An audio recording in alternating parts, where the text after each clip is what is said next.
Wake up, wake up, wake up. The year is not waiting on you. The sun did not consult your feelings to rise this morning.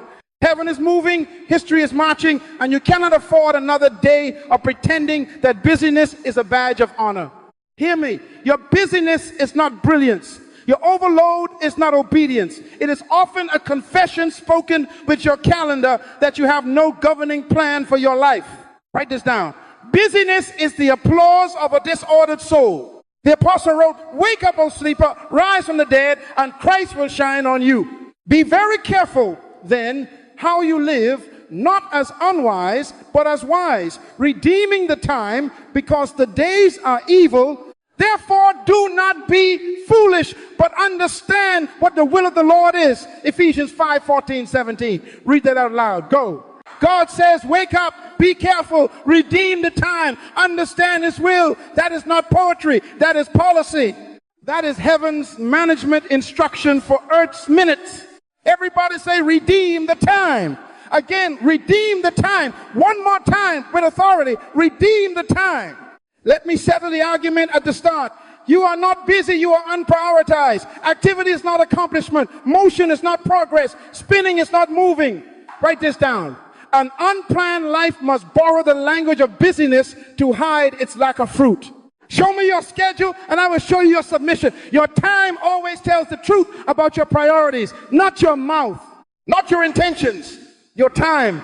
I want to level this room so no one can hide behind excuses. The billionaire and the beggar both have 24 hours every day.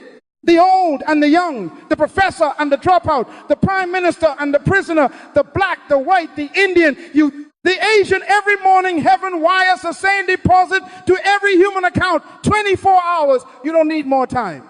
You need mastery over the time you already have. Everybody say, I will not waste my life. Say it again. I will not waste my life. Hear a father's voice, not an accuser's finger. This is not condemnation. This is correction. And correction is a gift that leads to freedom and measurable change. I am not here to make you feel small. I am here to make your life large, disciplined, focused, fruitful. The scripture says, teach us to number our days, that we may apply our hearts unto wisdom. Psalm 90:12. Number means to appoint, to assign, to plan. Wisdom means skillful living. God is saying, count your days so your days can count. You cannot number what you will not own. You cannot apply wisdom to a fog. Write this down. A plan is not a wish. A plan is a written pathway that subdues your hours under purpose. If your plan is not written, it is not a plan, it is a hope. If your priorities are not time-stamped, they are fantasies. And if your calendar is available to everybody, it is owned by nobody. You have surrendered your life to other people's emergencies. Plan your day, or your day will be planned by somebody else. Some of you have been announcing, I'm so busy, I can't keep up. That sentence is a confession that you are living from pressure upward instead of from purpose downward. It is an altar call disguised as a complaint. God is answering it today. He is saying, wake up. Order your life, redeem the time. The days are evil. That means the environment is hostile to your destiny. Everything around you will conspire to occupy you. You must fight to own your minutes. Let me tell you a simple story. A young man came to me and said, Pastor, I have no time to read, no time to think, no time to pray. I'm busy. I asked him for his phone. I looked at his screen time report. 6 hours a day on entertainment, 2 on gossip, 4 on anxiety. I gave him his device back and smiled. Son, you are not busy. You are booked by things that don't build you. Your life is overrun by what you never decided to remove. He wept not because he was condemned, but because he was relieved. Clarity freed him. Write this down. Clarity heals chaos. Be careful how you live, Paul said. Be careful is a management phrase. It means measure, monitor, adjust. It means your life is a project and you are the steward over it. Stop renting your hours to everything that knocks. Stop apologizing for saying no to what does not match your assignment. Do not try to please everyone.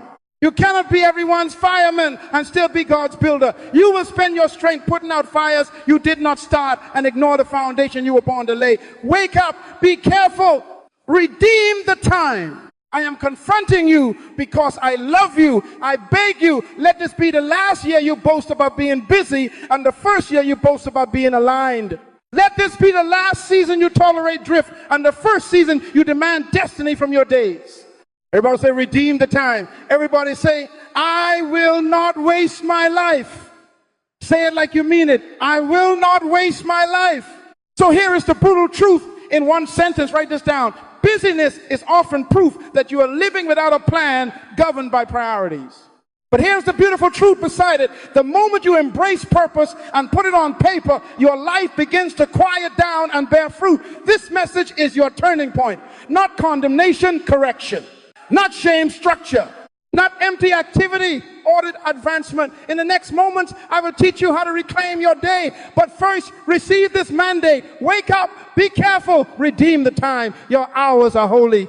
Treat them like the treasure they are, and they will purchase the future you were born to build. Now, let me lay the foundation so the correction can stand. Write this down. Time is currency. Time is a gift. Time is a trust. Time is a deadline. Say with me, time is currency. Why? Because you don't just use time, you spend it. You don't just watch time, you invest it. You waste it, you allocate it, you allow it to be stolen. Then God said, let there be lights in the expanse of the sky to separate the day from the night, and let them serve as signs to mark seasons and days and years. Genesis 1:14. Read out loud, go, mark. Listen carefully now. We move from finance to theology, from wallet to worship. God created time, but he does not live in it. Write this down. Eternity birthed time for your sake, not for God's. For thus says the high and lofty one who inhabits eternity. Isaiah 57:15. He inhabits eternity. He doesn't rent an hour or borrow a week. He made time as an environment where purpose could grow without destroying you while it is immature. Time is God's greenhouse for destiny. Time is an interruption in eternity, a slice of forever broken into seasons so that potential can become performance.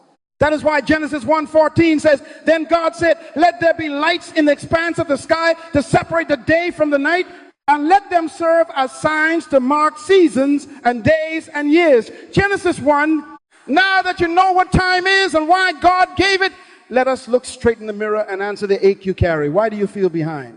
Write this down. Feeling behind is the predictable result of living by activity instead of purpose-driven priorities. It is not mysterious.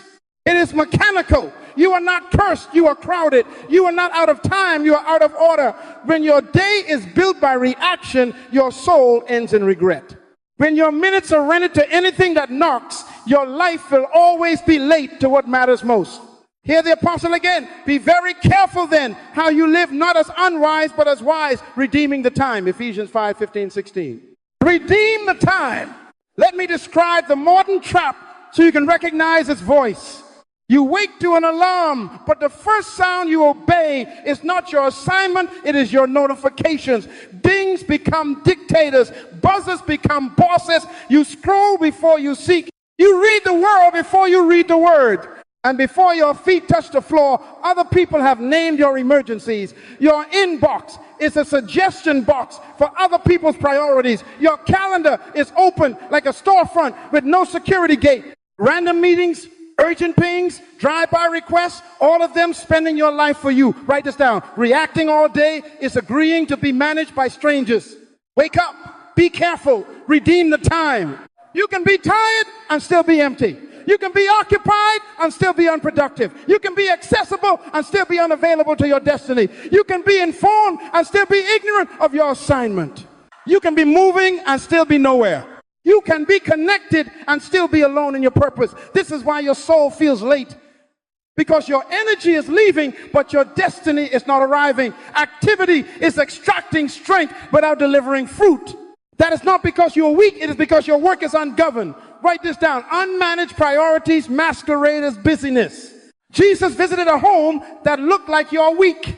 Martha, Martha, you are worried and troubled about many things, but one thing is needful, and Mary has chosen that good part. Luke 10:41-42.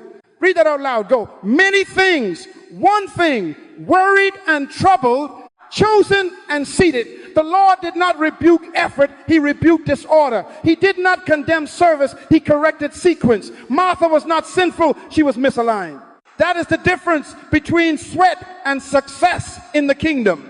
Without the one thing established, the many things multiply into anxiety. Write this down. When the one thing is unclear, everything becomes urgent. Some of you have been running at red line for months. You are answering messages at midnight, trying to make up for a day that was stolen by drift. You apologize to your future every evening because your present spent your inheritance on interruptions. You collapse in bed, numb, not satisfied, and you say, I feel behind. Behind what? Behind your assignment's pace, behind the growth you promised God last year, behind the book you said you would finish, behind the fitness you swore you would regain, behind the time with your child that you can't rewind. This is not shame, this is diagnosis, and diagnosis is a gift because the right name breaks the wrong pattern. Let me ask you pastoral questions, and do not dodge them with excuses. What did you finish last month? Not what did you touch. What did you finish? What did you build? Name it. What did you become? Not what did you watch, not what did you forward, not what did you applaud. What new skill was added to your toolbox? What old habit was subtracted from your character? Show me your receipts. Your time is your receipt. If none of these questions have clear answers, you are living by motion, not mission. And motion without mission produces exhaustion without fruit. Now we must expose a hidden thief that quietly picks your pocket every day. People pleasing. Write this down. Do not try to please everyone. The scripture says the fear of man brings a snare. Proverbs 29-25. A snare is a trap you do not see until you can't move. Many of you are not stuck because you are lazy. You are stuck because you are liked. You live to keep everybody happy, and in the process, you betray your assignment. Approval addiction is calendar cancer.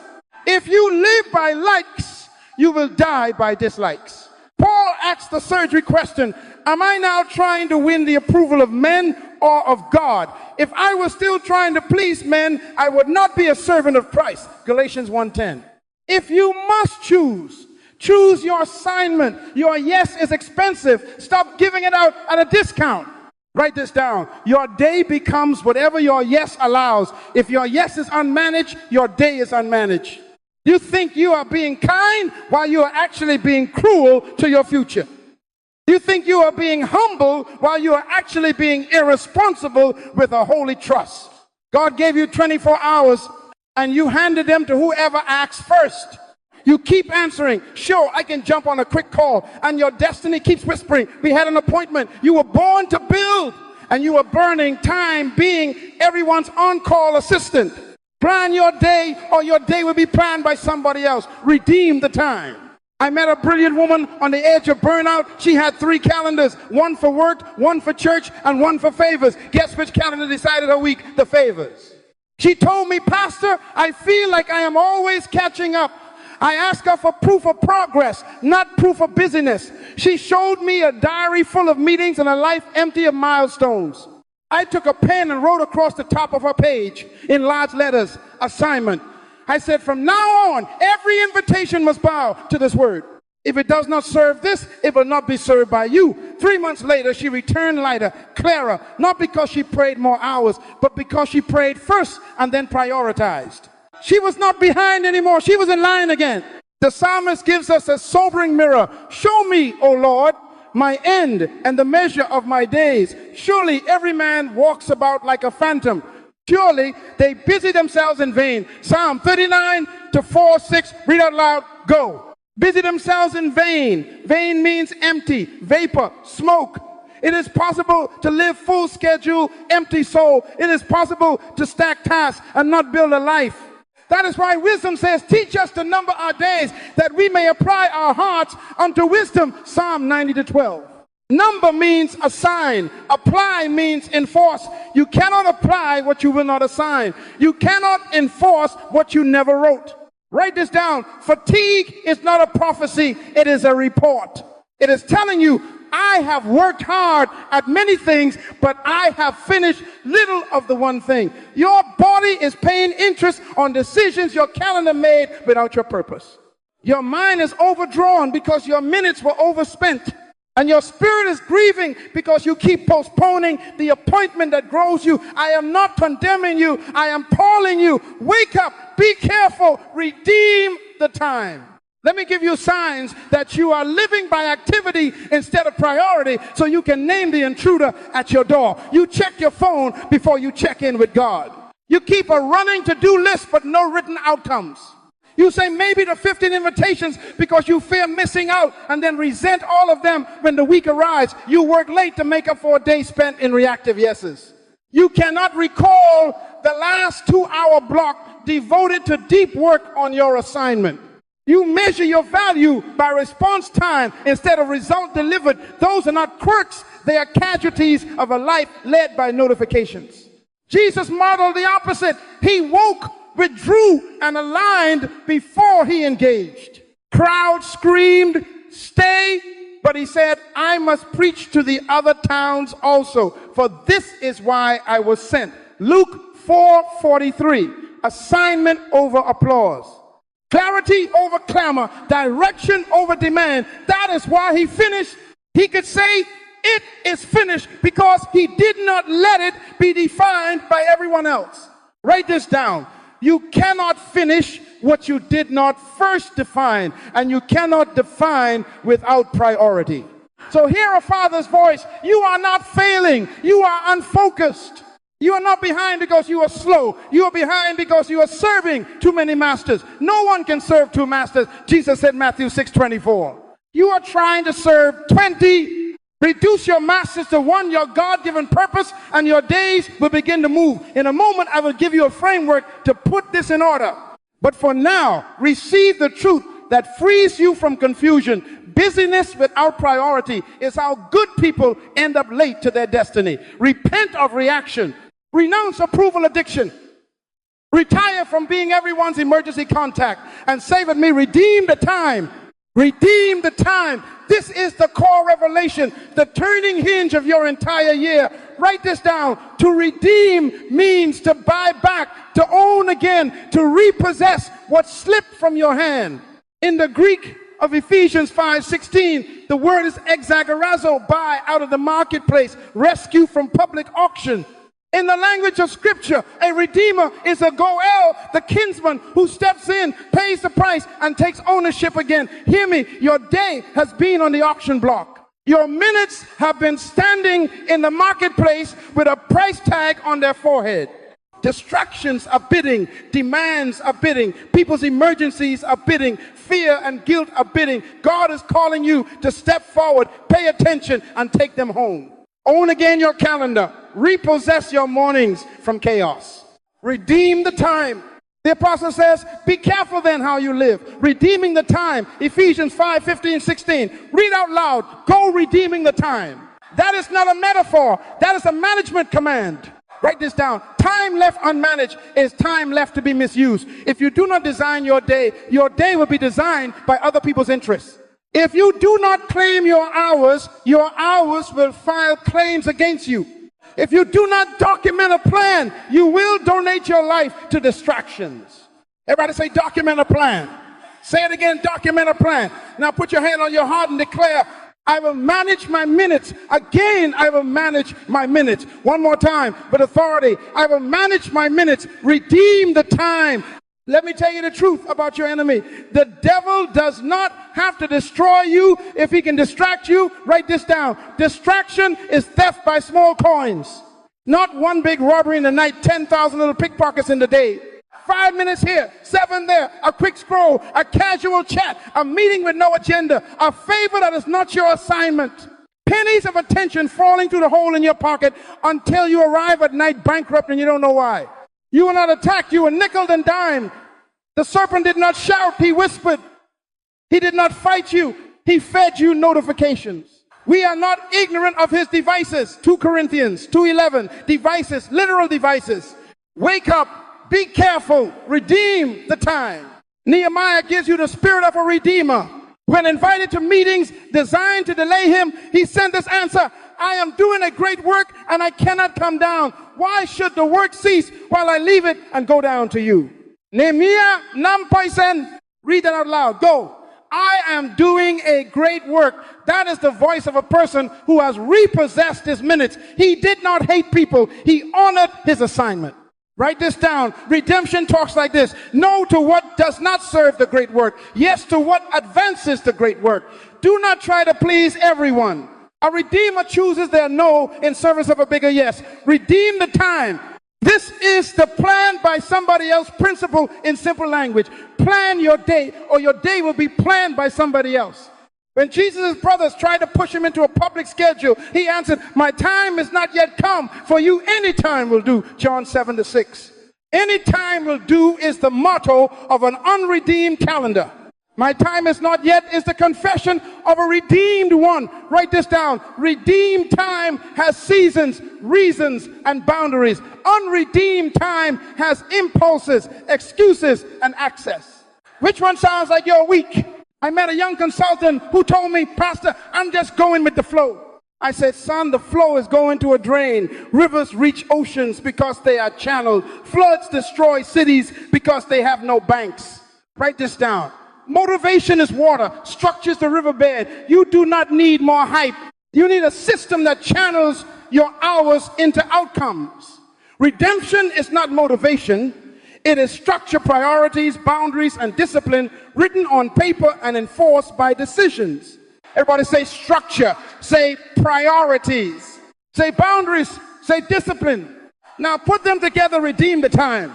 Let me be painfully practical. Ownership begins with a pen. Document a plan, not a mystical feeling, a written plan. Why? Psalm 90:12 says, teach us to number our days that we may apply our hearts unto wisdom. Number is a math word, a sign, a lot, schedule. Apply is an enforcement word. Make it stick. You cannot apply what you will not number. You cannot enforce what you never wrote. Write this down. A redeemed day lives in your journal before it lives on your clock. Before the phone rings, your plan should be ringing. Before emails arrive, your assignment should have arrived on paper. Document a plan. Here is how you begin to repossess your day. 3 simple acts of redemption. Act 1. Pre-decide your mornings. The first hour is the rudder of the day. Meet with God before you meet with men. Open scripture before you open screens. Decide your top 3 outcomes before the world decides your 23 distractions. Jesus rose early and withdrew to a solitary place. Then he said, I must, for this is why I was sent. Mark 1:35, Luke 4:43. Write this down. First alignment, then assignment, then engagement. That order redeems the time. Act 2, block your assignment. Redeemed time is not squeezed in. It is scheduled. Put your calling on your calendar like a meeting with a king, because it is. 2 hours of deep, undisturbed work on what God told you to build. Non-negotiable. Airplane mode is holy ground. If someone asks for that slot, say, I have an appointment. You do with your destiny. Paul said, this one thing I do, Philippians 3:13, one thing time blocked becomes many things finished. Act 3, close the gates. Redeem time requires boundaries that bite. Set office hours for favors. Set days for meetings. Set limits on platforms that prostitute your attention. Inventory your associations. If a relationship only withdraws and never deposits toward your assignment, move it from daily to monthly, from monthly to quarterly, or from now to not now. Walk in wisdom toward outsiders, redeeming the time. Colossians 4:5. Wisdom walks with gates. Some of you will say, but Pastor, what if opportunities pass me by? If an opportunity cannot respect your God-ordered plan, it is not from God. Divine appointments do not demand disorder as proof of faith. They confirm the path, they do not corrupt it. Write this down. God's favor works with God's order. He set lights to mark seasons and days and years. Genesis 1:14. He will not bless confusion. He did not create. Redeem the time. There is hope here. I will restore to you the years the locust has eaten, Joel 2:25. Read that out loud. Go. Restore the years. How does God restore years? Not by giving you 28 hours a day, by teaching you to invest 24 like a master. Restoration begins with redemption, owning again what you allowed to be auctioned. So we repent for undisciplined days, and then we write a plan. We renounce people pleasing, and then we set boundaries. We retire from reactive living, and then we enforce priorities. That is the altar call of your calendar. Redeem the time. Now I want you to make a vow, not to me, to your assignment. Speak it. I will manage my minutes. Again, I will manage my minutes. One more time for your future to hear you. I will manage my minutes. Write this down. Minutes become hours. Hours become days. Days become months. Months become years. Years become a life. If you redeem a minute, you redeem your life in seed form. Sow enough redeemed minutes and you will reap a redeemed year. In a moment, I will show you the priority ladder that builds a schedule from purpose downward, not pressure upward. But before we climb, settle this revelation in your spirit. Redeem means own again. Own again your phone. Make it your tool, not your tyrant. Own again your inbox. Make it a servant, not a shepherd. Own again your meetings. Make them serve outcomes, not appearances. Own again your evenings. Make them restore you, not erode you. Own again your yes. Make it expensive, rare, and holy. Own again your no. Make it wise, kind, and firm. This is how you repossess a day. This is how you buy back a life. Wake up, be careful, redeem the time. Now lean in here is the ladder that rescues your life from pressure. Write this down. Purpose, assignment, goals, schedule. In that order. Everybody say, my schedule must serve my purpose. Again, my schedule must serve my purpose. If you reverse this, you will be busy and barren. If you honor this, you will be focused and fruitful. This is how we redeem the time. Let us start at the top. Purpose. Purpose is why you exist. Purpose is your why beneath all your whys. It is the divine intention in the mind of God when He formed you in your mother's womb. Scripture says, before I formed you in the womb, I knew you. Before you were born, I set you apart. Jeremiah 1-5. Write this down. Purpose is discovered, not decided. Received, not invented. Purpose anchors identity. Purpose survives seasons. Purpose is bigger than a job title, broader than a role, and deeper than a season of life. If you lose a position, you have not lost your purpose. Your purpose answers, why did God send me to earth? Without that answer, everything below becomes guesswork. Proverbs 19:21 says, many are the plans in a man's heart, but it is the Lord's purpose that prevails. Read out loud, go, the Lord's purpose prevails. You want to live on the prevailing side of history? Begin with purpose. From purpose flows assignment. Assignment is what you must do now because of why you exist.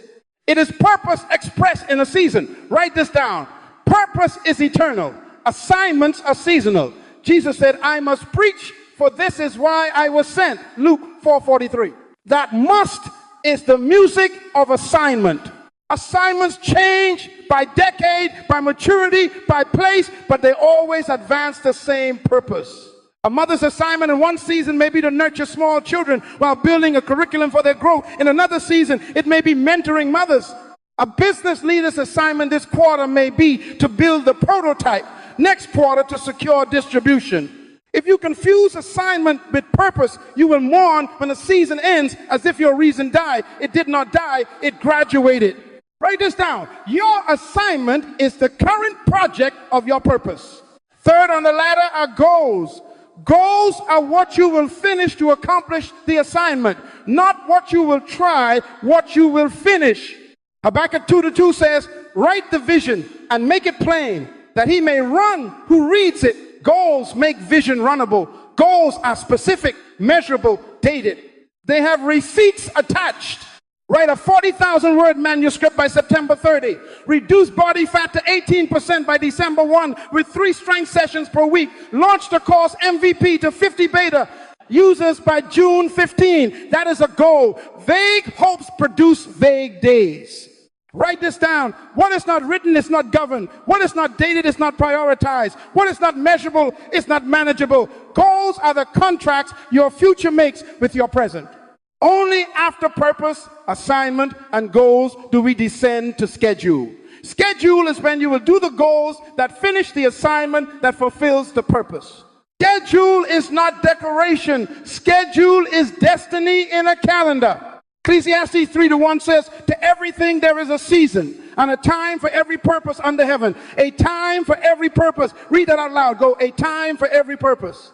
Schedule translates purpose into time.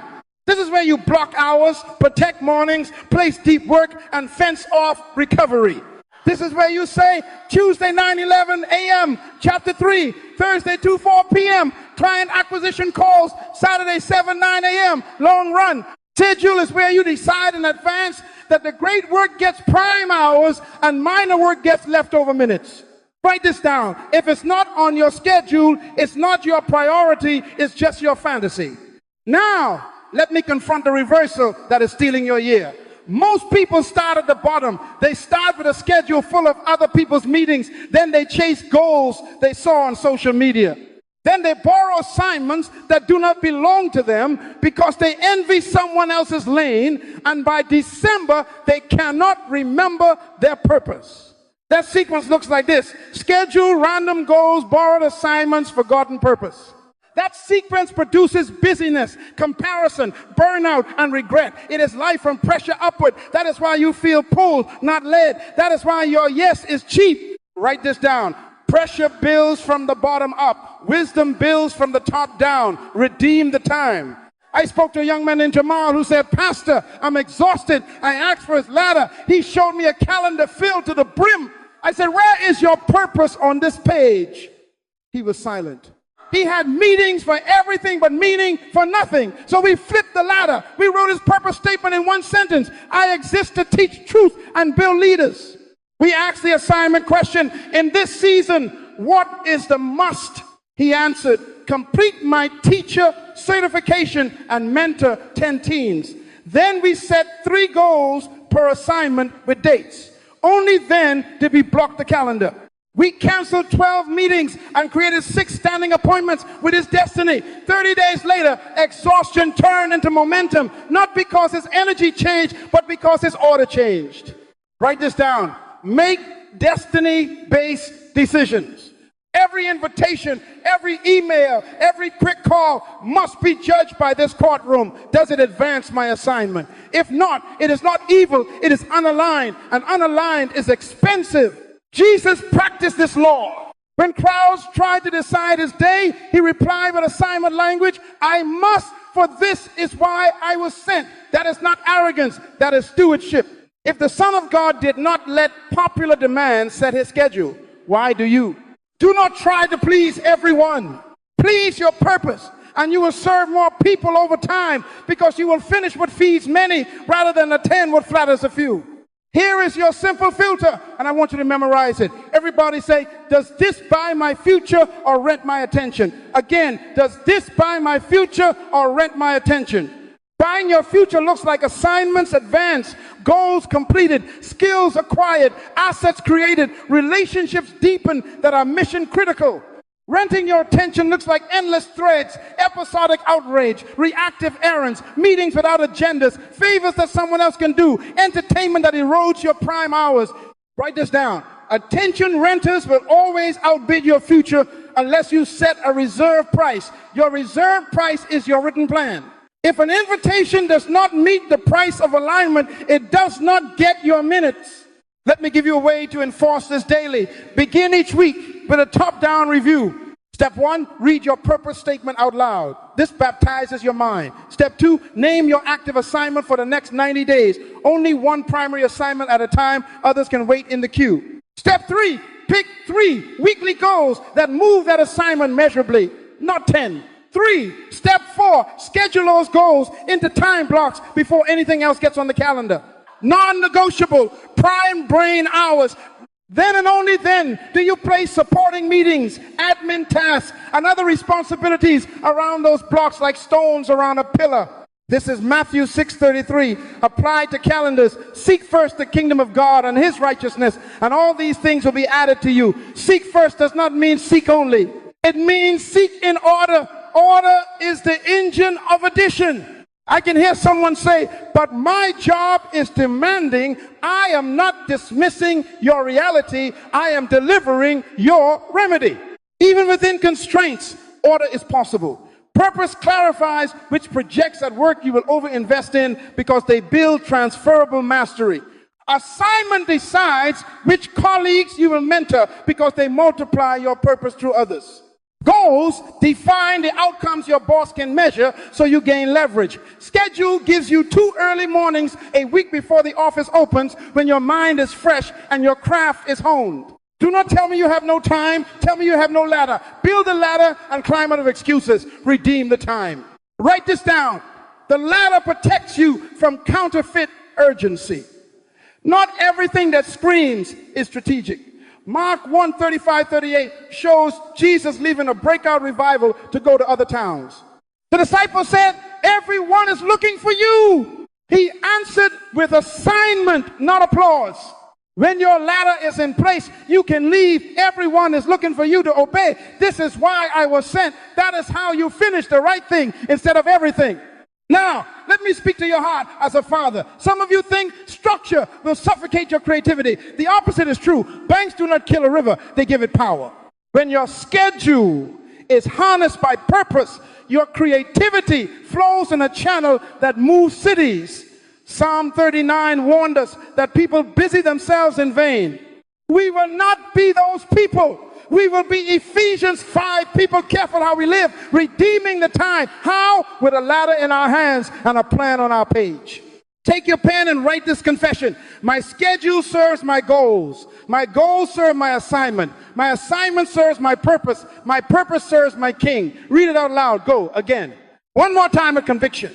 This is your alignment mantra when pressure tries to invert your life. When the email blinks, when the phone rings, when the favor knocks, measured by the ladder, if it fits, welcome it. If it doesn't, bless it and dismiss it. Let your yes be yes and your no, no. Matthew 5:37. Holy yes, holy no, holy order. In a moment, we will move to buckets that end confusion, necessities, investments, and distractions so you can name what you are doing in real time. But you must not skip this step. Purpose, assignment, goals, schedule. That is your scaffold. That is your compass. That is how you repossess days and purchase a future. Wake up. Be careful. Redeem the time. And everybody say one last time, my schedule must serve my purpose. Now, take a deep breath and lean in. This is where confusion ends. Write this down. When you can name what you're doing, you can stop confusing distraction with responsibility. We are about to sort your life into 3 buckets: necessities, investments, and distractions. Everybody say name it. Again, name it. Because if you cannot name it, you cannot tame it. And if you cannot tame it, it will spend you. Wake up. Be careful. Redeem the time. Bucket 1, necessities. These are maintenance activities required to sustain life and basic order. They do not push you forward, but neglecting them will pull you backward. Sleep is a necessity. Hygiene, meals, laundry, cleaning, paying bills, basic email administration, commuting necessities, childcare basics, feeding, bathing, school pickups, necessities. Some portions of your job that keep the lights on and the license active, necessities. Write this down. Necessities maintain capacity but rarely multiply it. They are good servants, terrible masters. Ecclesiastes 3:1 says, there is a time for every purpose under heaven. There is a time to sweep the floor. Sweep it. But if you spend every hour sweeping, you will live in a clean house with an unbuilt destiny. Bucket 2, investments. These are multipliers, activities that compound your capacity, accelerate your assignment, and purchase your future. Prayer is an investment. Scripture is an investment. Exercise and training are investments. Focus skill development courses, coaching, deliberate practice investments. Deep work on your assignment, writing the manuscript, building the product, designing the curriculum, prospecting ideal clients, investments. Strategic relationships that sharpen your purpose, investments. Quality rest that restores you to create at a higher level, investment. Write this down. Investments buy tomorrow at today's price. Proverbs 24:27 says, prepare your work outside. Get everything ready for yourself in the field, and after that, build your house. Preparation is investment. You are not wasting time. You are purchasing time. Bucket 3, distractions. These are depreciators' activities that reduce value, siphon focus, and leave no measurable fruit. Gossip is a distraction. Endless scrolling is a distraction. Binge watching that steals prime hours is a distraction. Aimless meetings with no agenda, distraction. Reactive errand running, you didn't pre-commit to distraction. Rewriting the same email 5 times to avoid a courageous call, distraction. Quick calls that are never quick, distraction. Hebrews 12:1 says, let us lay aside every weight and the sin which so easily entangles us, and let us run with endurance the race set before us. Weights aren't always sins. Sometimes they're just heavy stupidities we choose. Lay them aside. Redeem the time. Let me help you with ratio thinking. Write this down. If your week is all necessities, you will survive but never advance. If your week is filled with investments, you will advance and accelerate. If your week leaks into distractions, you will drift and decay. Survival, acceleration, decay. Which one sounds like your last month? I recommend a simple target to begin. Keep necessities contained. Elevate investments daily. Suffocate distractions. Practically aim to compress necessities to their smallest efficient window.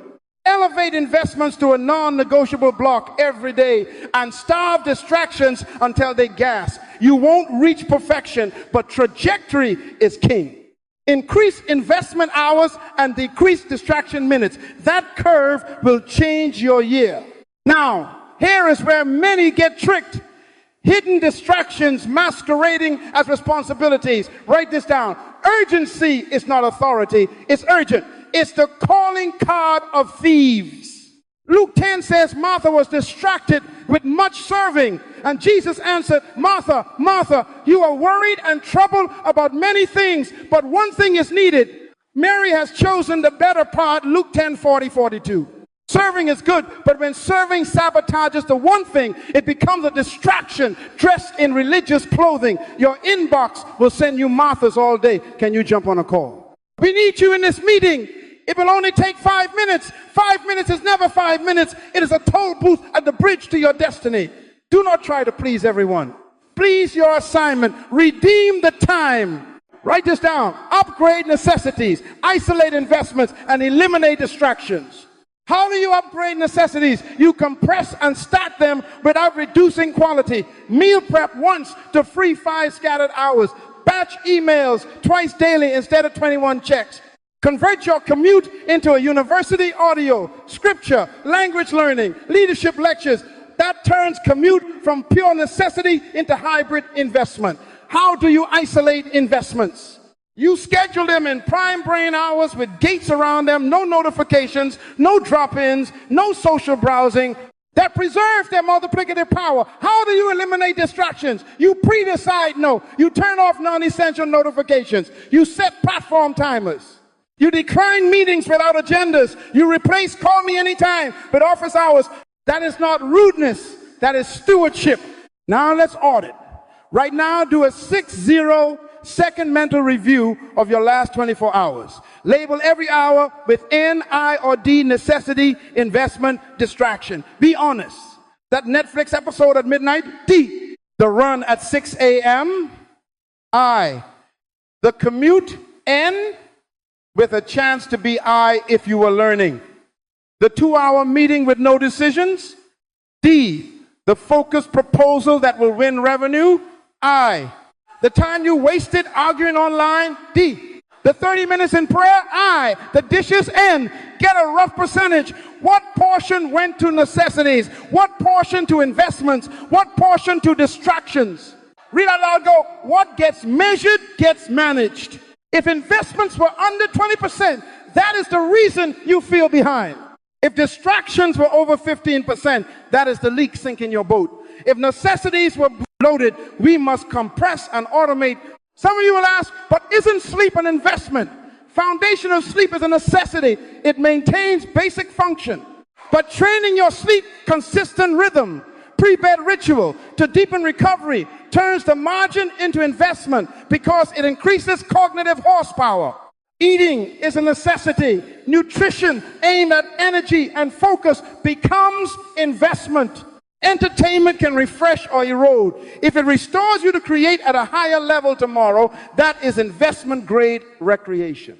If it numbs you and steals tomorrow's prime, it is a distraction with pretty lights.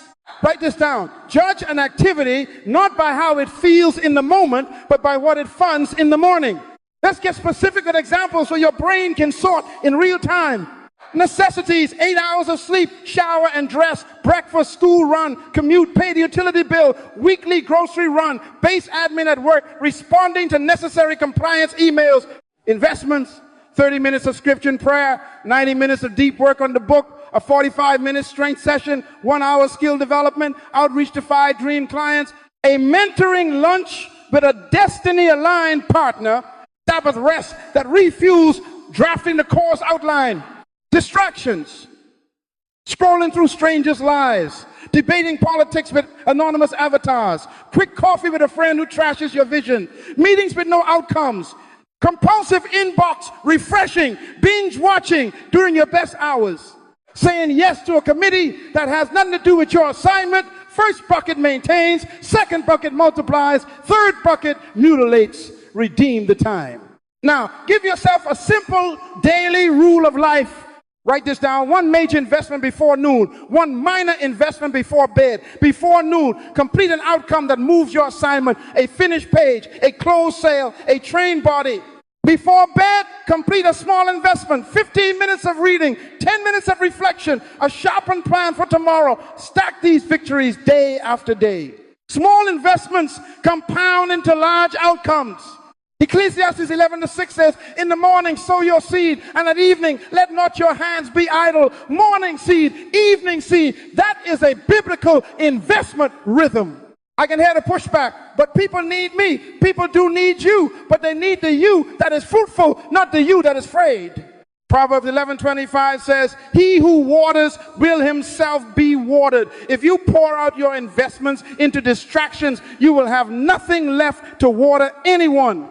Write this down. Serve people from your purpose, not from your panic. Align the favor you give with the future you are called to build. That way your generosity multiplies, not miscarries.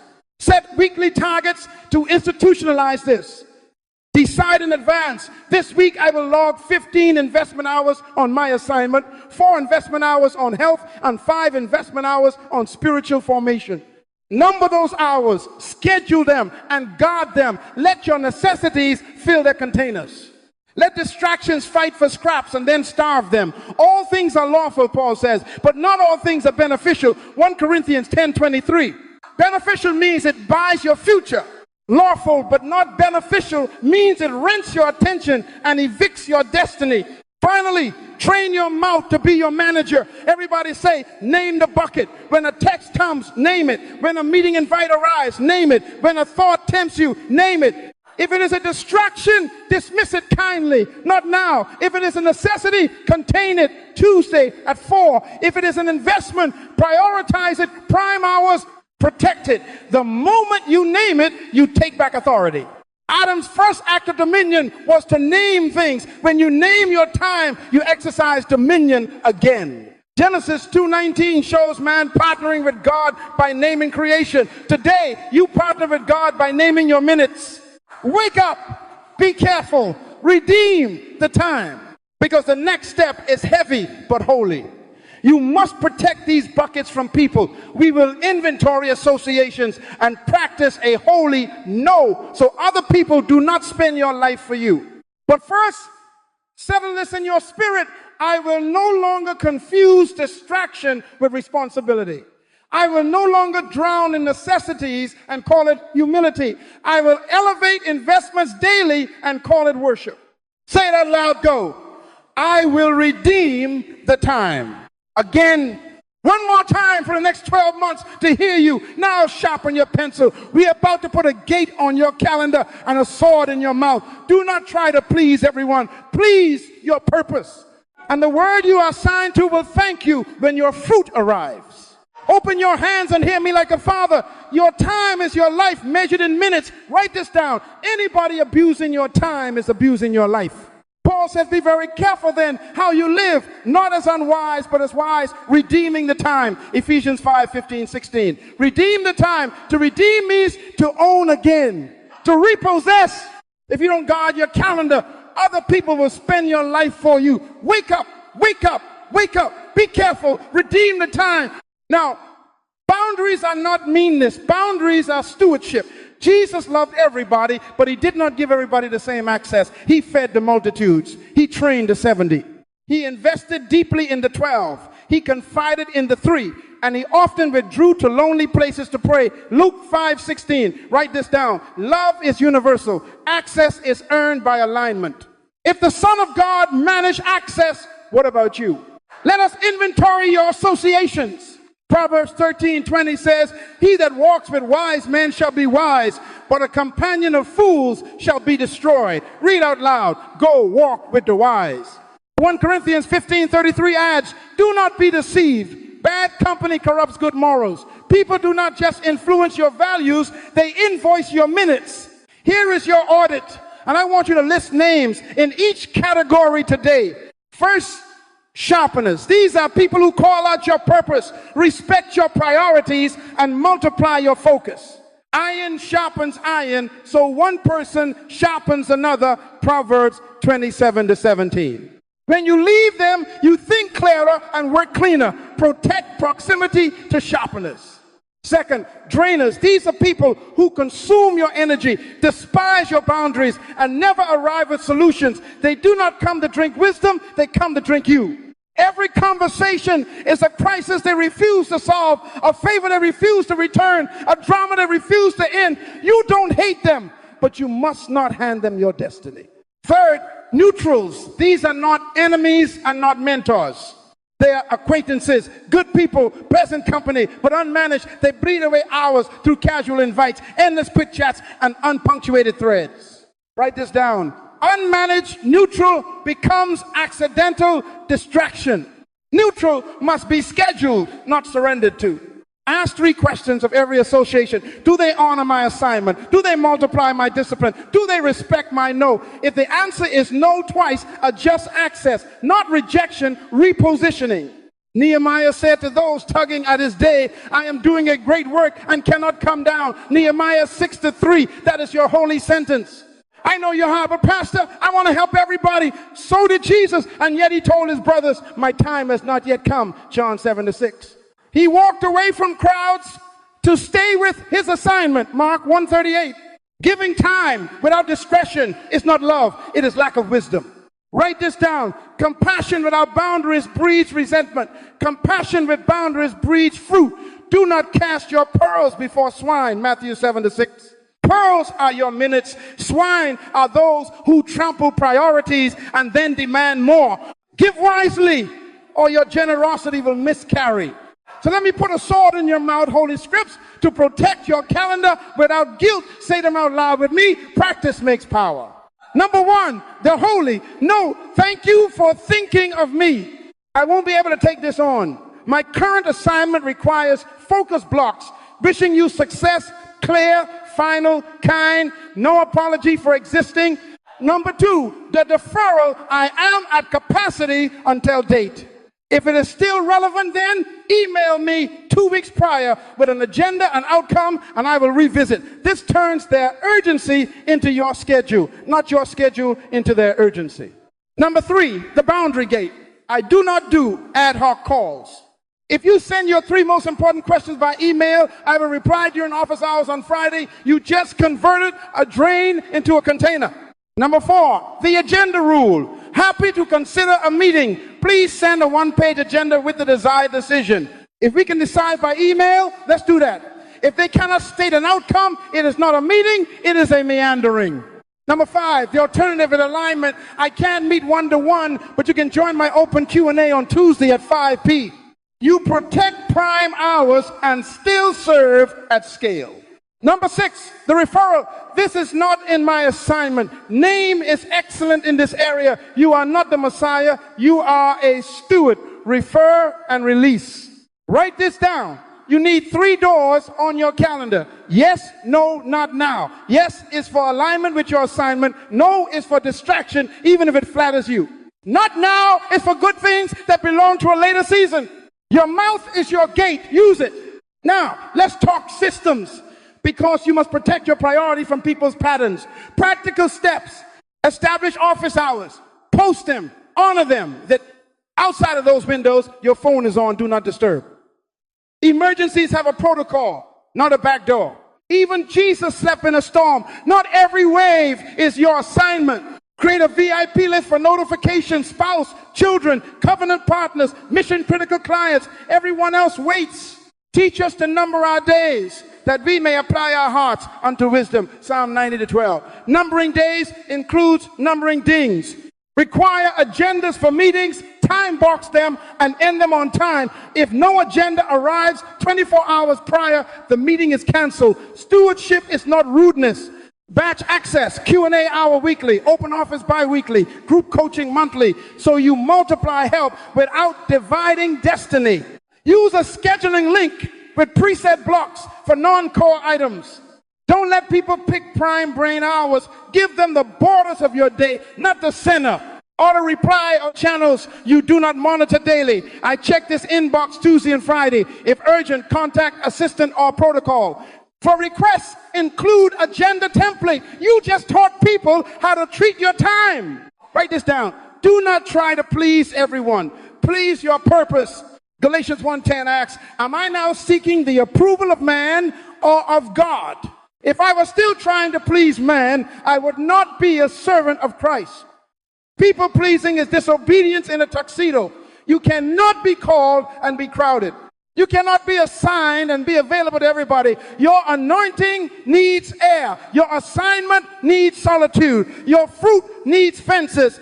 Let me pastor your guilt. Saying no to misalignment is saying yes to your mandate.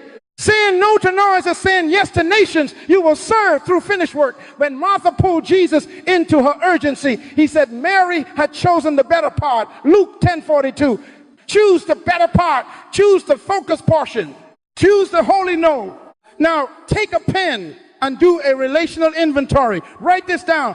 Who are my sharpeners? Schedule them. Treat them like treasury, not trinkets. Who are my drainers? Reduce spontaneous access. Move them to structured windows. Pray for them. Do not live under them. Who are my neutrals? Contain them. Social doesn't mean surrender. Who are my multipliers? Mentors, covenant partners, aligned collaborators. Invest in them. Sow honor and time intentionally. And here's a hard one. If your closest circle marks your boundaries, they are marking your future. Proverbs 4:23 says, above all else, guard your heart, for everything you do flows from it. Your calendar is the guardhouse at the city gates of your heart. Post Fentries. Let me testify with a smile. Years ago, I learned to say, I love you, but no, and I lived. The ministry grew, the fruit increased. Why? Because I stopped scattering seed on concrete and started planting in prepared fields. Write this down. Focus is love in slow motion. You will serve more people over time by finishing what feeds many than by attending what flatters a few. Time is a currency. Time is a vault. Time is a covenant between your purpose and your future. Redeem the time. Everybody say it again. One more time, like you are repossessing your day. Now, make a vow with me. I will not hand my calendar to the crowd. I will not negotiate my prime hours. I will not confuse compassion with capitulation. I will love with wisdom, give with discretion, and guard with courage, because a year will be spent and wisdom decides in advance how it will be purchased. You are not rude. You are responsible. You are not hard-hearted. You are hard to distract. You are not distant. You are directed. Put the gate on your calendar. Put the sword in your mouth. And when the next request arrives, measure it by your assignment. If it advances, welcome it. If it doesn't, bless it and release it. Wake up. Be careful. Redeem the time. Open your hands now that you have put a gate on your calendar and a sword in your mouth. We must design the day itself, because a protected field still needs furrows. Write this down. A written daily plan converts priority from a belief into a behavior. Write the vision. Make it plain on tablets so he may run who reads it. Habakkuk 2:2.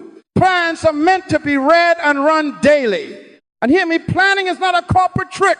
Planning is a spiritual discipline. Commit your works to the Lord and your plans will be established. Proverbs 16:3. God cannot establish what you refuse to plan. Wake up, be careful, redeem the time. Write this down. A plan is a decision made ahead of emotion. It is a covenant you sign with your future before your feelings wake up to negotiate. If you wait for motivation, you will wait for years. If you plan, you start in minutes. Mark 1:35 says, very early in the morning, while it was still dark, Jesus got up, left the house, and went off to a solitary place where he prayed. That is a morning plan. Luke 4:42 echoes it. At daybreak, Jesus went into a solitary place. He pre-decided solitude so that assignment could decide the day. Planning is how you choose your day before your day chooses you. Redeem the time. Now, let me give you the simple structure that will turn intention into outcome. Write this down. Top 3. 1 investment block, 1 relationship block, 1 maintenance block. That is the skeleton of a productive, peace-filled day. Everybody say top 3. Your top 3 are not random tasks. They are the 3 outcomes that, if completed today, would move your assignment measurably forward. Not 15, not 12, 3. Why 3? Because focus is a narrow door. The eye is the lamp of the body. If your eye is single, your whole body will be full of light. Matthew 6:22. Single, narrow, light. Choose 3. Next, 1 investment block. That is a protected deep work container, 60 to 120 minutes, devoted to a single high leverage objective tied directly to your assignment, writing the chapter, building the proposal, designing the curriculum, prospecting the ideal clients, training your body for the stamina your calling demands. Put a gate on it. No notification, no drop-ins, no browsing, just obedience to the thing that multiplies tomorrow. Then, 1 relationship block. Purpose does not grow in isolation. It grows through covenant connections, spouse, children, mentor, strategic client, disciple making. Schedule a deliberate, present, qualitative connection. No screens between your soul and theirs. Finally, 1 maintenance block. That is where you batch necessities, emails, bills, errands, tidying, admin, contain it, compress it. Do not let necessities leak into your prime hours. Write this down. You upgrade your day by upgrading your blocks. Redeem the time. Now, let us talk about focus economics. Attention is not free. Every switch has a cost. Multitasking is divided stewardship. You are taking the 5 loaves and 2 fish of your brain and tearing them between crowds God never sent you to feed. James 1:8 says, a double-minded man is unstable in all his ways. Double-minded, double task, unstable. Write this down. Do one thing at a time and do it all the way. Open 1 tab in your mind. Close the others. When you are in the investment block, invest. When you are in the relationship block, relate. When you are in the maintenance block, maintain. Fragmentation is expensive. Focus is profitable. Nehemiah said, I am doing a great work and cannot come down. Nehemiah 6:3. That is focus economics. You cannot return to the wall every 6 minutes and expect a city to rise. Redeem the time. Protect uninterrupted time like a lioness guards her cub. Post a sign, do not disturb. Turn off non-essential notifications. Put your phone in another room. Close the door. If you work open office, put on noise-canceling headphones and a visible deep work card. But the end time, teach the room how to honor your wall. If you are at home, coordinate with your family. 15 minutes of clarity with your spouse can secure 2 hours of creativity with your purpose. Schedule interruptions. Do not allow them to schedule you. Write this down. What you protect prospers. Now, energy stewardship. Do not give your best hours to your lowest priorities. Malachi 1-8. Rebuke those who offered blind and lame animals on the altar. God asks, try presenting that to your governor. Will he accept you? If earthly officials deserve your excellence, what about your assignment from God? Stop giving peak brain to inbox maintenance and leftover fog to destiny construction. Identify your prime hours when your mind is sharpest, your body most alive, your spirit most open. For many, it is the morning block. For some, it is late night. When are you strongest? That is where the investment block goes. Load your top 3 into that window. Relationship block often flourishes midday or early evening when you can be present without rush. Maintenance can live in the fringes, afternoon or late, short sprints. Write this down. Schedule what matters when you are strongest, not when you are left over. Redeem the time. Let me give you the daily rhythm, step by step. Step 1, evening design. Why evening? Genesis 1 repeats a strange phrase. And there was evening and there was morning the first day. Genesis 1 to 5. God closes day in order to open it. Before you sleep, do a 5-minute review. Ask, what did I complete? What is unfinished? What are the top 3 for tomorrow aligned with my assignment? Block them into the calendar. Investment first, relationship second or third, maintenance last. Lay out your tools, notes, clothes for the gym, the book you will read, the water bottle, the breakfast plan. Remove friction before dawn. Step 2, morning commission. Before screens, meet with God. 10 minutes can rewire a morning. 30 minutes can rewire a life. Read Psalm 90:12. Teach us to number our days that we may apply our hearts unto wisdom. Then declare out loud, go, today I will redeem the time. I repossess my morning. I align my minutes with my assignment. I am not available to distraction. I am available to destiny. Step 3, prime hours for investment. Enter your deep work block on time like it is a flight you cannot miss to 90 minutes. Single task, timer on, notifications off. Every time you are tempted to switch, read Nehemiah 6:3 to yourself and refuse to come down. Step 4, relationship block. Put your whole face on the person you are with. Ask the question that matters. Listen until you hear the heart. So honor. The fruit of your future will hang on these branches. Step 5, maintenance, block, batch, move briskly, finish. Use 2 email windows, late morning and late afternoon. If a task takes 2 minutes or less, do it inside this block. If it takes longer, schedule it. Do not sprawl. Step 6, daily debrief. 5 minutes to note wins and lessons. Adjust tomorrow's plan. Close the loop. Day done. Peace kept. Redeem the time. Write this down. Sprints and Sabbaths. Your brain loves cycles. 50 minutes of focus. 10 minutes of recovery. Stand, breathe, drink water, stretch, pray a short prayer. That 10 minutes is not laziness. It is a refuel to protect the next 50. The Sabbath principle can live in your hours as micro Sabbaths. God rested not because he was tired, but because he was finished. Genesis 2:2. Finish the sprint. Rest on schedule. Begin again on purpose. Now some of you say, but Pastor, my days are unpredictable. So were Jesus's.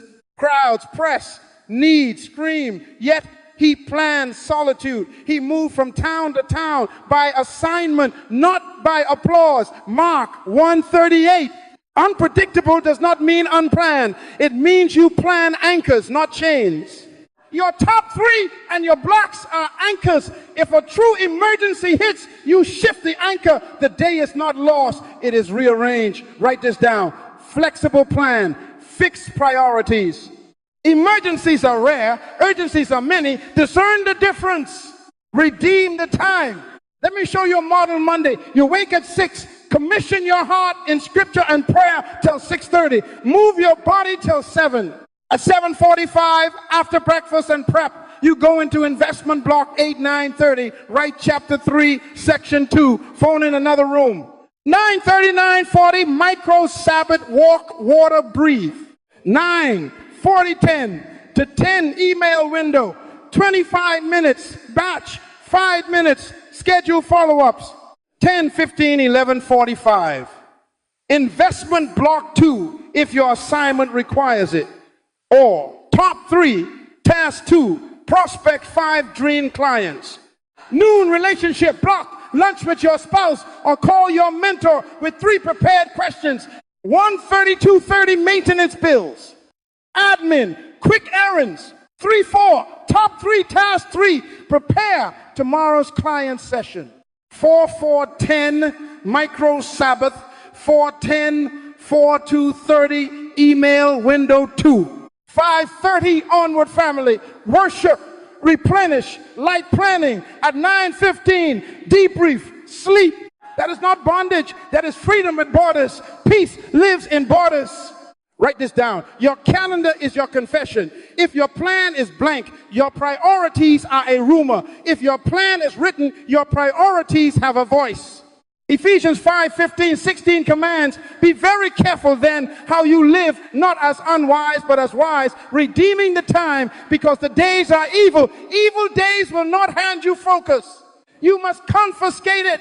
Every morning is a repossession. Open your plan and say, read out loud, go, today I own my day. Today I am careful how I live. Today I redeem the time. Do not try to please everyone with your plan. Please your purpose. If someone asks for your prime hours, decline with dignity and offer your maintenance block instead. If a meeting has no agenda, protect your investment block and request outcomes by email. If your energy dips, move the heavy lift to your next prime and place a lighter task in the slot.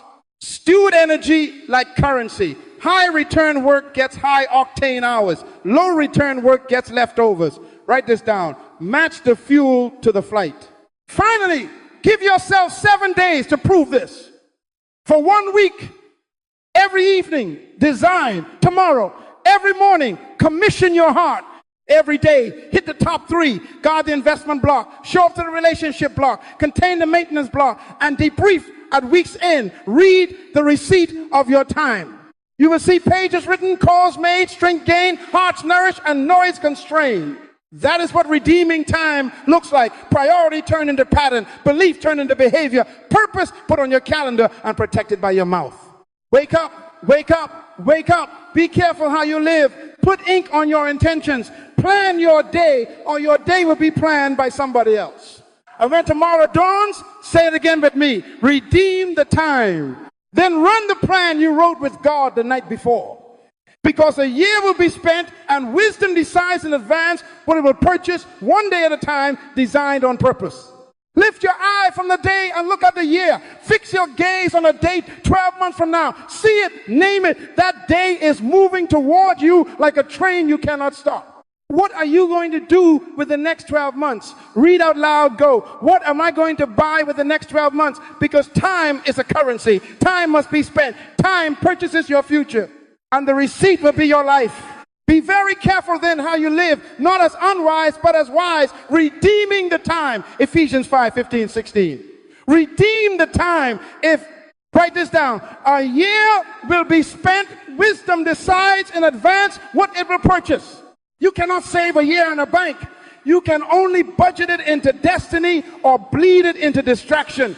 Ecclesiastes 3:1 says, to everything there is a season and a time to every purpose under heaven. Seasons do not consult feelings, they obey calendars.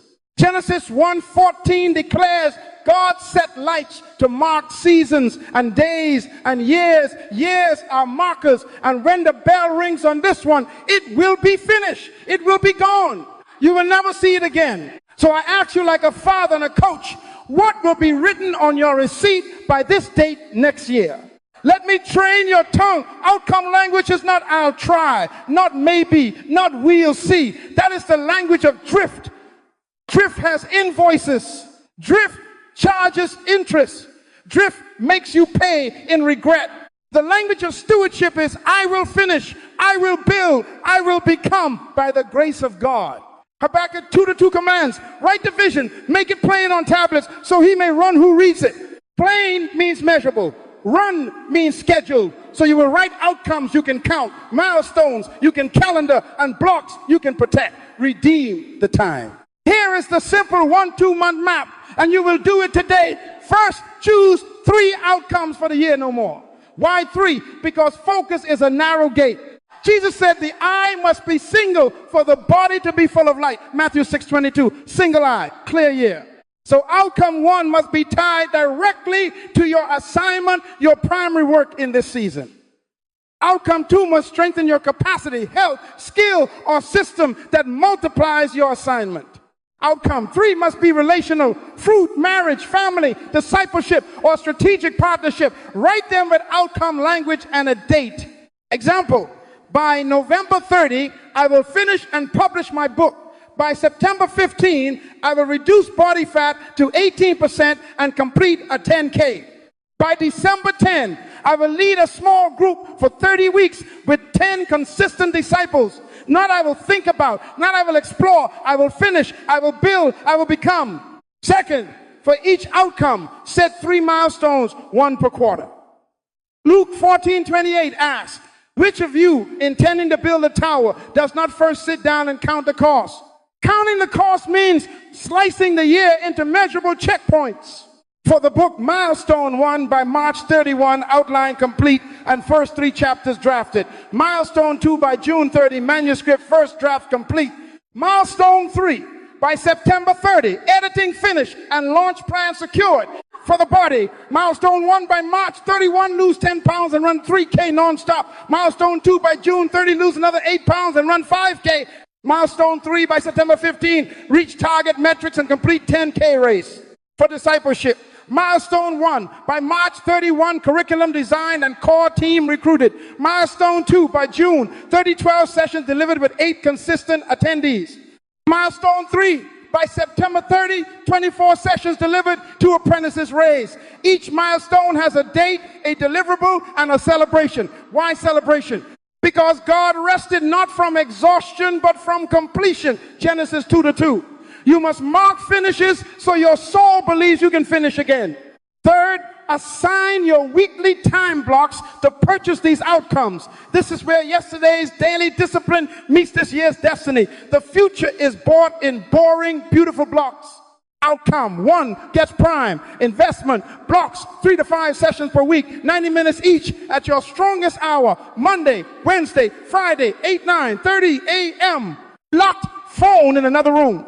If the outcome is physical, your body gets those blocks Tuesday, Thursday, Saturday, 6:30, 7:30 a.m.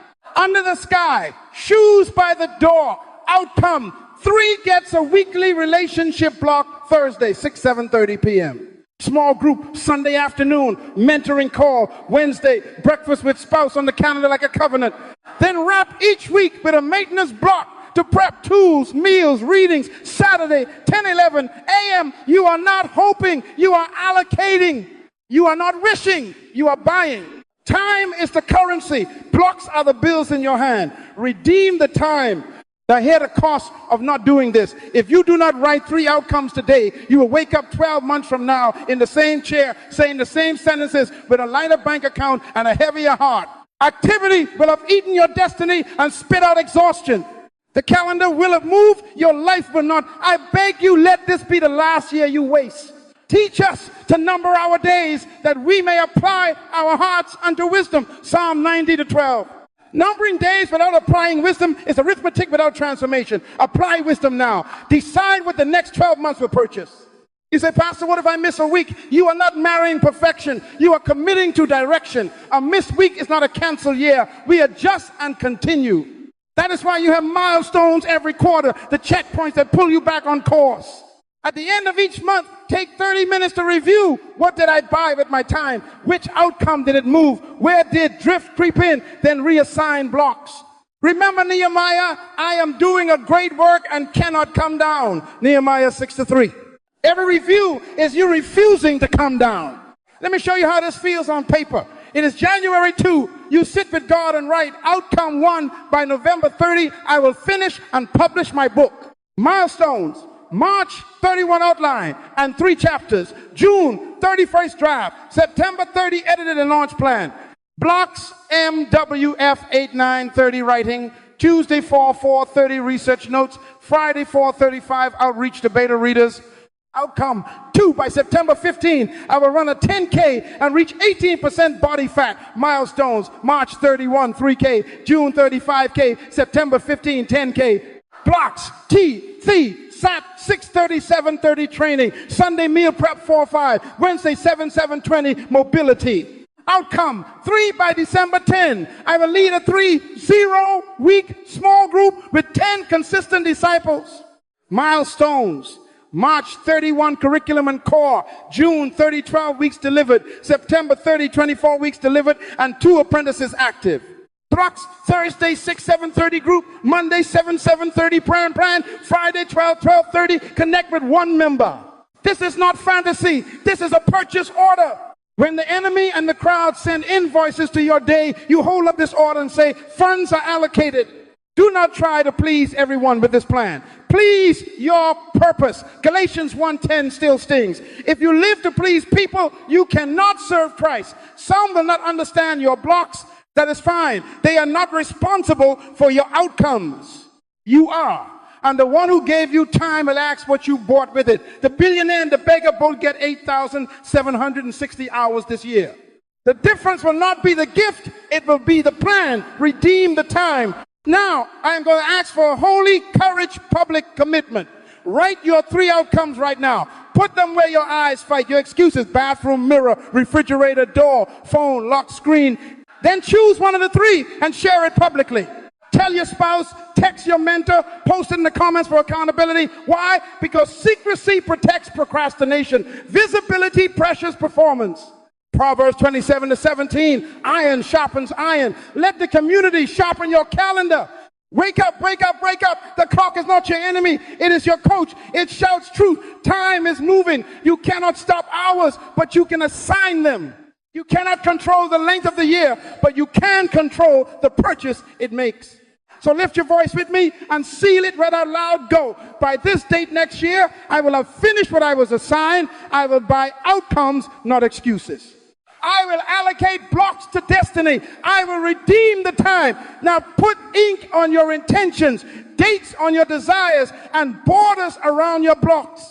Because a year will be spent, and wisdom decides in advance what it will purchase. Now we seal it. Hear the word again. Let it settle like a plumb line in your soul. Be very careful then how you live, not as unwise, but as wise, redeeming the time, because the days are evil. Ephesians 5:15-16. Be careful means intentional, means prioritized, means deliberate, not casual, not drifting, not everybody's errand. Write this down. Redeeming the time is careful, living purpose-governed priorities expressed through a protected written plan. Say it with me, read out loud, go. Be careful how I live. Redeem the time. Let me braid the cord one more time so it never snaps in your hand. Time is currency. Time must be spent. Time purchases your future. Your life is the receipt of what you bought with your hours. Stewardship is moral. God will ask what you did with the equal gift He put in your hand. The billionaire and the beggar both get 24 hours a day. No excuses. Priorities must align with purpose. Purpose, assignment, goal, schedule, not the other way around. Boundaries protect what matters. Do not try to please everyone. Inventory your associations. Give with discretion, or people will spend your life for you. And planning executes, document a plan, convert belief into behavior, write the vision, and run the blocks. That is the chain. That is wisdom. That is how you redeem the time. Everybody say, I will redeem the time. Again, I will redeem the time. Louder, I will redeem the time. Everybody say, I am not busy. I am prioritized. Again, I am not busy. I am prioritized. Write this down. Busyness is noise. Priority is music. God does not anoint noise. He anoints order.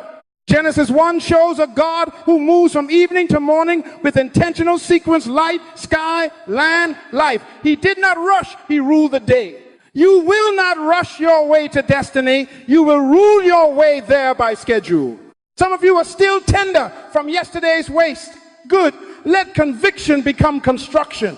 Hear the mercy of God. His mercies are new every morning. Great is your faithfulness. Lamentations 3:23. New mercy, new deposit, new chance to buy a different future. Time changes everything. It heals, it matures, it shifts seasons. To everything there is a season, and a time to every purpose under heaven. Ecclesiastes 3:1. What happened last year is a statement, not a sentence. That was yesterday. Today, God funded you again with 1,440 minutes. Do not hand them to confusion. Redeem the time.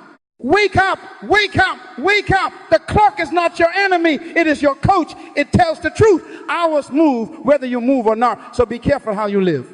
Choose your day before your day chooses you. Choose your year before the year spends you. Make decisions based on your destiny.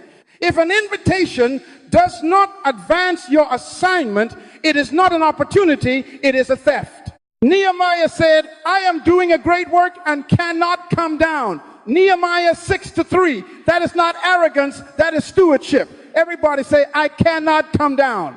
Now lift your internal pen and sign your covenant with action. Immediately after we close, you will document a plan. Not tomorrow, not later, now. Write your 3 outcomes on 1 page. Under each, write the 3 quarterly milestones. Then open your calendar and allocate your weekly investment blocks, the prime hours within the next 24 hours. Do it while your courage is hot. Name tomorrow's top 3 before you sleep tonight. Prepare your tools. Lay out your shoes. Put your phone in another room for the morning block. Text your accountability partner the time of your first block and the outcome it is buying. Why? Because secrecy protects procrastination, visibility, precious performance. Write this down. Faith without works is dead. Priority without a plan is fantasy. Some will test your borders this week. They will say, can we talk during your block? Can you jump on a quick call? Can you meet with no agenda? You will answer with dignity and firmness. I am not available then. I can offer you my maintenance block at 4:30. Do not try to please everyone. Please your purpose. Galatians 1:10 asks, am I trying to please men or God? Your calendar will answer that question before your mouth does. Protect your plan, and your plan will protect your future. Write this down. What you protect prospers. Let us put the word in our mouths together. Read out loud, go. See then that I walk carefully, not as unwise, but as wise, redeeming the time because the days are evil. Again, I redeem the time. Again, I am not busy. I am prioritized. Again, I own my day by purpose. I guard it with boundaries. I execute it with a written plan. Now declare Nehemiah's sentence. I am doing a great work and I cannot come down. I speak over you as a father and a coach. Clarity to your mind, courage to your mouth, borders to your calendar, and joy to your execution. May the God who created time teach you to number your days and apply your heart unto wisdom. Psalm 90:12. May your mornings be governed by purpose, your middays by covenant, your evenings by gratitude. May distractions lose their appetite for your attention. May every hour return a harvest of outcomes aligned with your assignment. Redeem the time. Finally, a holy vow. Place your hand on your heart and read out loud, go, today I choose careful living. Today I redeem the time. I align my priorities with my God-given purpose. I set boundaries to protect what matters. I write my plan and I run my plan. I will not apologize for obeying my assignment. By the grace of God, the next 12 months will purchase fruit that remains. Amen. Now go do the simplest, holiest next step. Open your calendar and schedule your first investment block within the next 24 hours. Put a name on it. Put a wall around it. Then write tomorrow's top 3 before you sleep. When the sun rises, meet God first and then meet your plan on time like it is a flight you cannot miss. Be careful how you live. Redeem the time, walk in your assignment, and do not come down.